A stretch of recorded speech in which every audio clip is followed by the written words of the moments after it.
bulan datang penuh cahaya, rahmat turun menyapa jiwa, puasa menahan lapar dan dahaga. Syalatlah tiang agama, jangan lalai oleh dunia. Waktu berlalu tak terasa, saat azan memanggil nama, segeralah sujud padanya.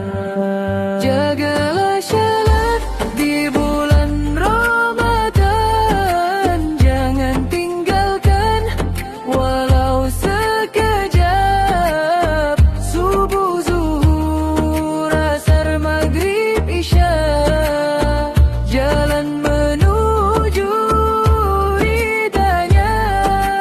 Jagalah syalat dengan keimanan, tarawih indah di tiap malam. Semoga hati makin bersinar dalam rahmat Tuhan. Al-Quran jadi teman setia, zikir basahi hati kita.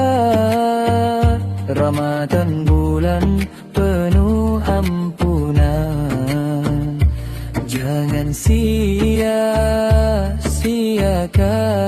Saat sujud air mata jatuh, memohon ampun atas salah. Ya Allah, kuatkan langkahku, istiqamah selamanya. Jagalah syalat